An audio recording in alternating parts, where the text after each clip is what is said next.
Today I'm going to be showing you how to do this easy and fast fall design. First step of this design is to take a shimmering white color on a sponge and apply it in a circular motion on the corner of your eye, and this will be the background glow to the sun.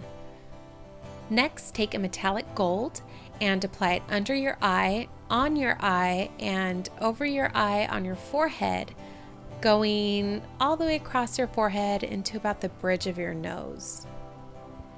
To finish up the base, take a poofer bottle of gold glitter and simply poof that onto the gold paint. I decided to do some matching eyeshadow, and if you're working on adult or teenage clients, it's good to be able to do this for them and adds a little extra touch. Just take some orange eyeshadow, put it in the crease, followed by red, and finally black in the very outer corners of the eyes. Finish it off by putting some bright gold powder right on the lids.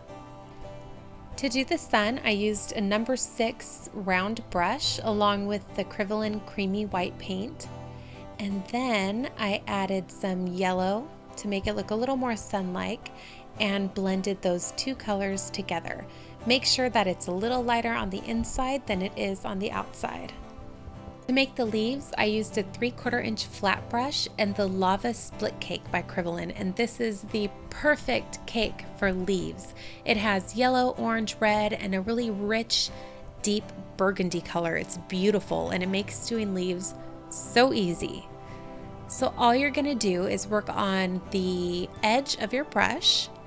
Make sure to use jagged movements to make the leaves look more fall-like. So you're going to press on the edge, go in and out, and make sure that the middle has the most point of each segment of leaves. So that's the first segment.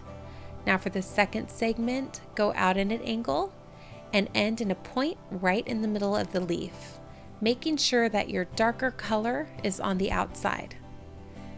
I decided to switch my brush around so the outer color is on the outside for these, and this is a simpler leaf. It's just one segment, so you're going to go jagged, jagged, and end in a point. Mirror that on the top portion of the face, and as you can see, I messed up here. I put the dark color on the outside instead of the light, and I'm just about to notice that. Oops. No biggie though, I just fixed it by putting the dark color on the bottom too, and I went right over that previous brush stroke that I made. All fixed. For the blowing leaves, it's just one simple stroke. Push your brush and flick it out. So press and lift, and you'll get a very simple one stroke leaf. Anybody can do this. Just remember to work on the edge of your brush. So press and lift, press and lift. Now I'm taking that rich burgundy color in that split cake and a very, very skinny, I think this is a number 1 brush, to do the veining on the leaves.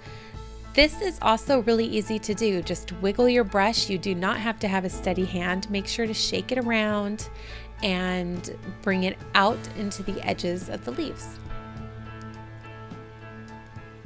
This is kind of the same concept as when you do cracks or, veins with zombies and things like that. Same thing, really easy. And I decided to do a highlight. I just took white and put that on top of the veining. Make sure that you keep your source of light in mind when you're doing this. Put all the highlights on top to give it a good natural light and shadow effect. And if you're in a hurry, you don't have to do the veining at all. Just do the leaves and you're done. It would be a really, really quick and simple design that way. But if you have extra time, the veining and the highlights really add a lot to this. Now it's time to add the birds, and I am praying that I don't smudge it all up at this point, because stencils can be your best friend and your worst enemy at the same time. I'm using black paint, and I'm making sure to keep it very, very dry. Since it's black, you can mess up easily, so super duper dry, and just being very careful with my application, making sure that my stencil is dry on the back side, and I'm pinching my sponge so that I can pick and choose which birds I want to place and where. And I'm being careful not to put too many birds in there. I don't want to overwhelm the design. And that's it. All of the products I used in this video, as well as where you can buy them, are listed below. My Facebook page is also listed below. Please go check that out. I hope all of you guys are enjoying this beautiful autumn season. I'll see you soon in another tutorial.